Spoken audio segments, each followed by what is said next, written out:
asked me to share with you at Dvar Halacha. Obviously he knows you, and probably has a group of Londonim here. So we only have a very short time.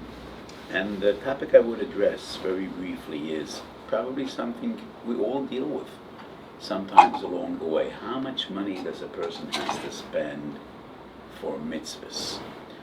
Because we all set priorities in our lives, and we need to cut up the cake and make our own personal budgets. So how much money does a person have to spend on mitzvahs? Many achronim, some of the greatest achronim, starting off with the Bach and great poskim going back hundreds of years, assume that it is a chaimish, 1/5 of your profits of your income you need to spend on the performance of a mitzvah. And the basis of this approach is a very famous Gemara, Ksubas Daf Nun, Hamavazvez, Agevazvez, Yisum, Chaimish. What? That's the Konas Usha, as we find in Ksubas Daf Nun. So the most recent sefer I published is Minchas Osha Kloli HaMitzvahs. I assume nobody here is familiar with it because it just came out a week and a half or 2 weeks ago. It's the most recent sefer. It's number 30, Baruch Hashem, that I was Zeicha. And Kodesh Baruch Hu should help Ko Yiten Hashem V'Ko Yosef. And every time the sefer comes out, we drink Alachaim and Koilon, and I buy either a new Talis Cotton, or this time it was a Talis Gadol to say Yeshach. And I say, I don't know how a person feels when he has 30 kids. How would I know? But in a way, a new sefer is like a new child, in a way. And it's maybe it's easier to have 30 svarim in your house than to have 30 kids in your house. But it's harder to make. It's a maybe.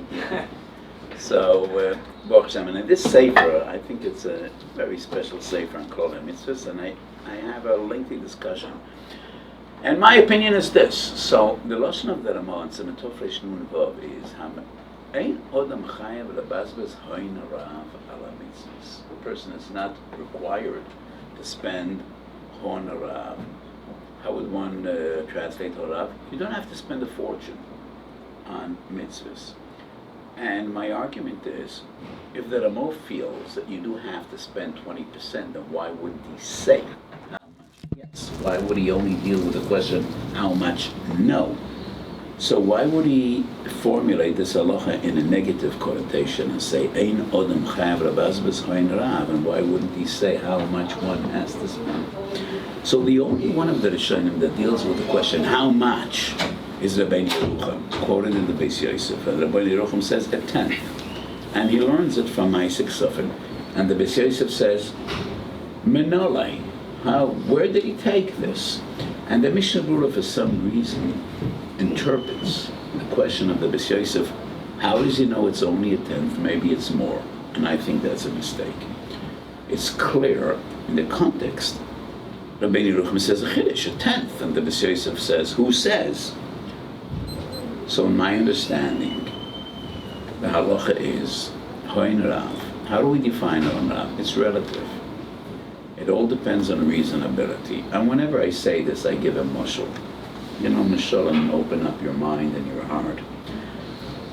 Person is oiged the lulav erev sukkos in the afternoon. He prepares his lulav with a koshel, with tabois, and suddenly he realizes that his arava is possible. It's nikta. He rushes to the shuk of Dalad Minim, and it's late. And the last young boy, in Hebrew you say, Mekapel Tziyud. The last young boy, the last stand, is folding his merchandise and closing shop. He runs over, do you still have an arava?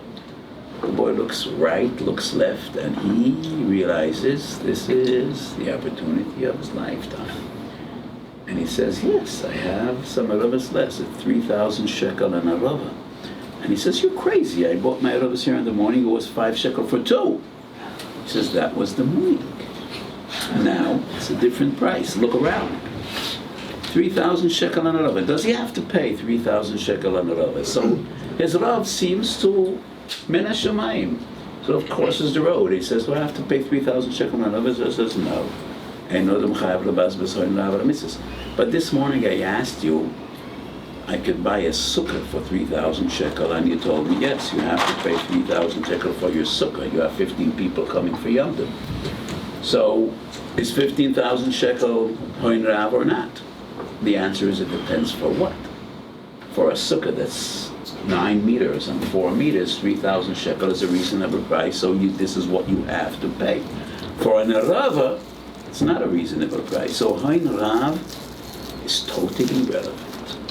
And a person has to spend on mitzvahs a reasonable price. Anything that is not reasonable doesn't have to spend. Has nothing to do with the din of tzedakah, for a very simple reason. When we say a person has to give ma'aseh ksafim, up to a chaimish is maximum. That is, he plans out his tzedakahs for the year.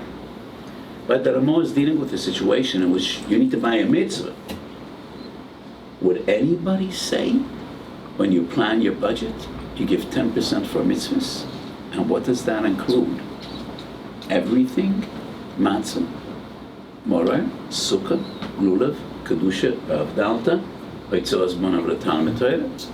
Everything? No, that's ridiculous. Most people spend far more than 10% for a Kodesh Baruch Hu, or even 20%.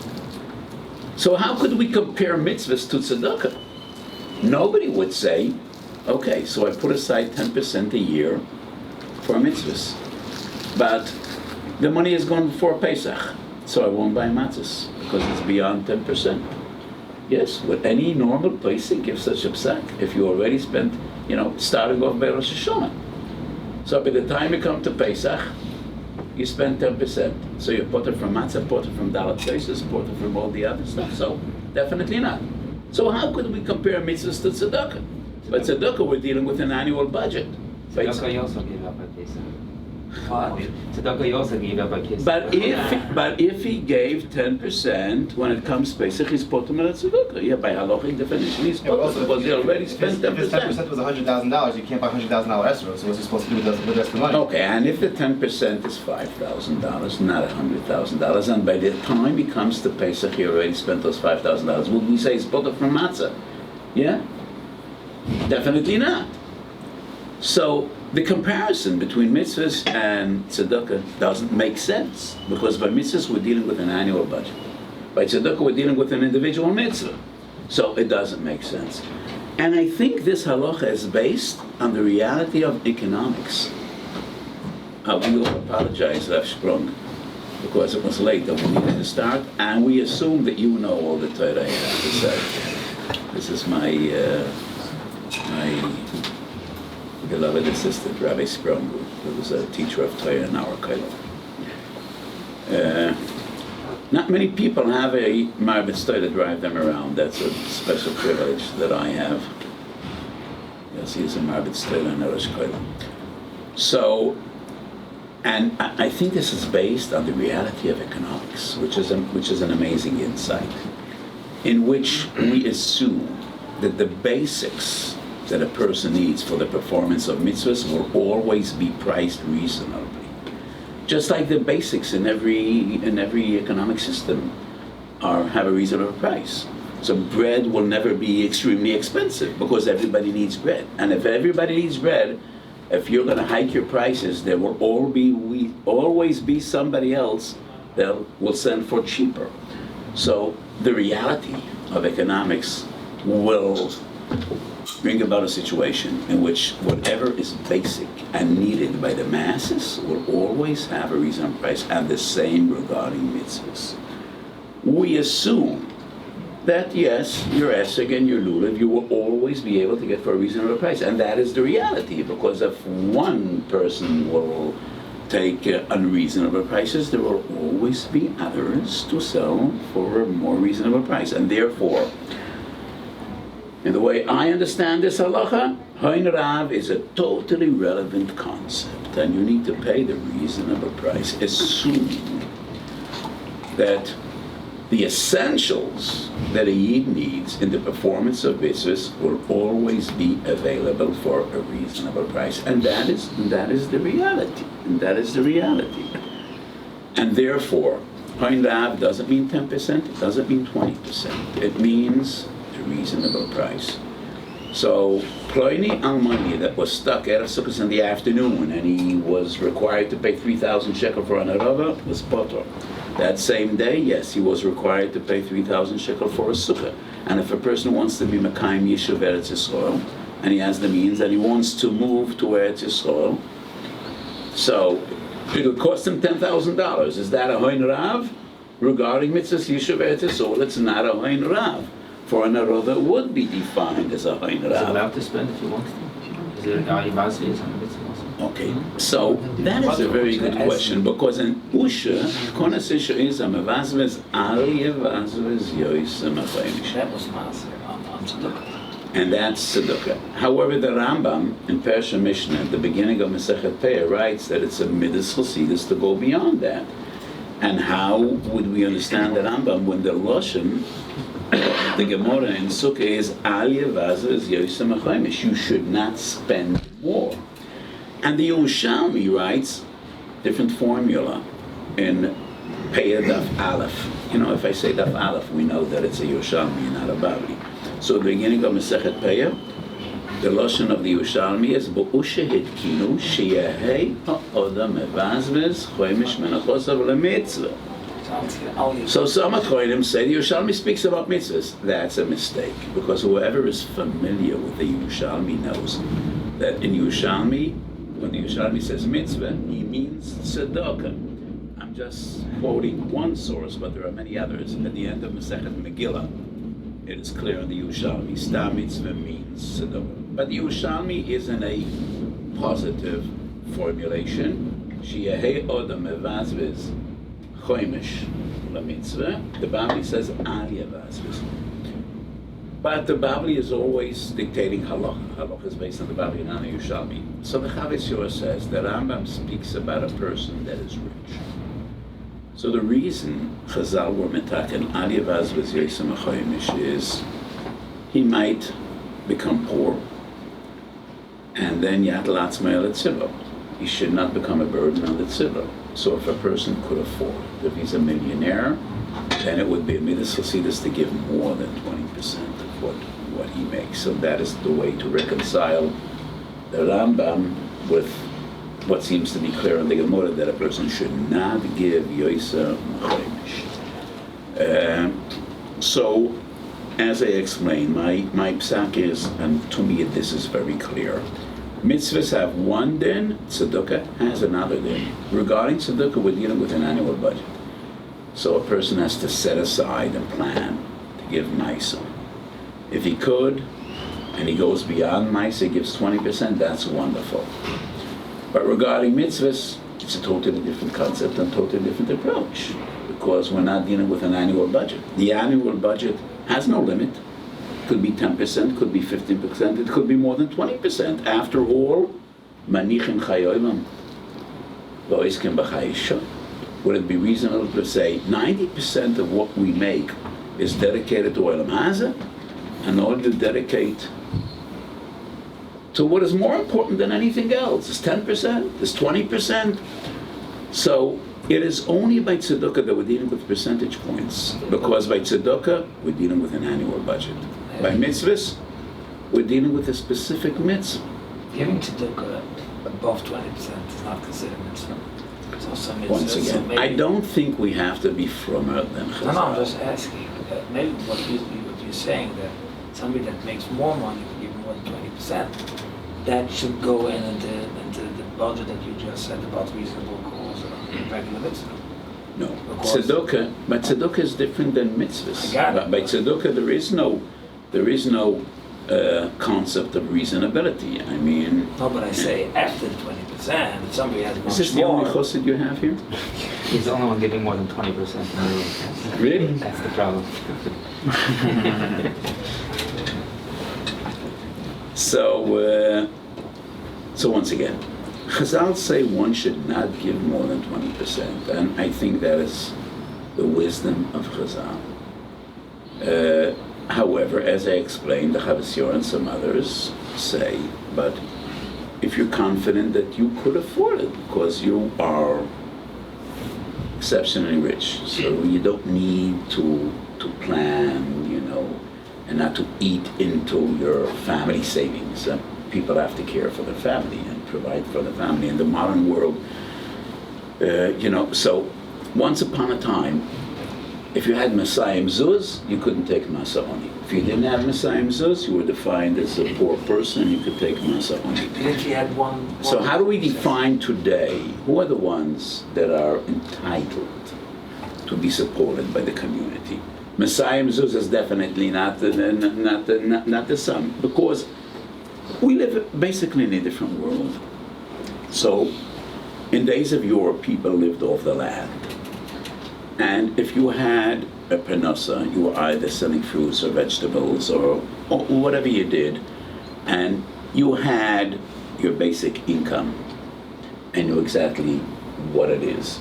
So if you had Masayim's put away on the side, then you're not considered poor. So Masayim's, some argue that based on financial reality in those times were savings that could keep you going for a year. But in this modern day and age, everything is so fluid, especially when you're in business. How could one know what tomorrow will bring? This is a dynamic, changing world. So today, the definition of a poor man that is entitled to take tzedakah must be a different definition. So, coming back to your question, if a person gives more than a chaimish, is it defined as a mitzvah? Of course it's a mitzvah. Whatever you give is a mitzvah.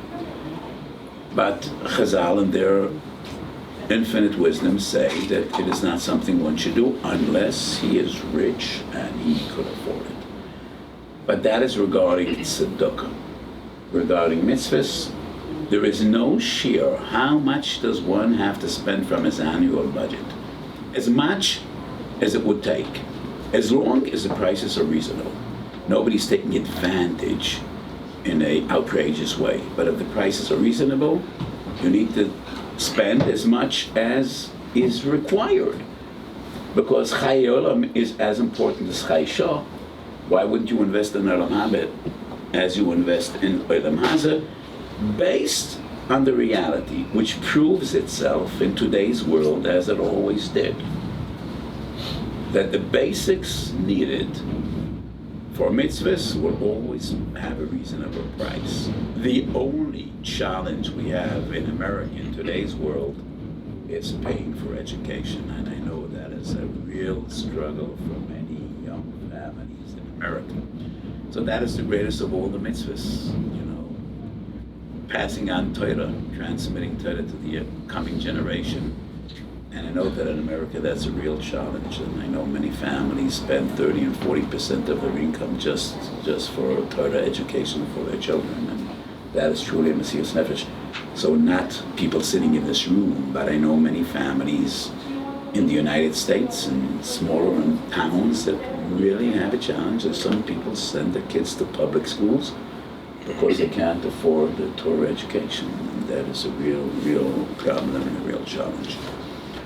So we discussed the Chiddush and Halacha, which to me seems to be a pashtus, even though it would be a Chiddush. Do you have any other questions briefly? What did plenty of money do for the Abba Minim? Oh, what did he do for our Minim? I don't know the end of the story, because I don't really think it ever happened. It's just a story that I make up just to... If he wanted to, could he pay 3,000? I assume that he got an arava somewhere for 30 shekels. I assume that there was somebody that was willing to give him for an arava, not for 2.5 shekels as the price was in the morning, but probably for 30 shekels he got an arava. Yes. So let me wish you all great nachas from your children, and this office should be successful.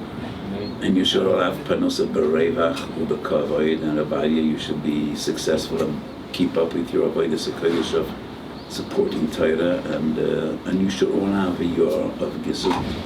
Everybody knows what gesund is, yeah? Of good health and wealth and happiness and nachas de kedusha. Yiddish nachas. You should all have fun with your children. And we should share beside stories. Amen. Thank you, Hashem. Thank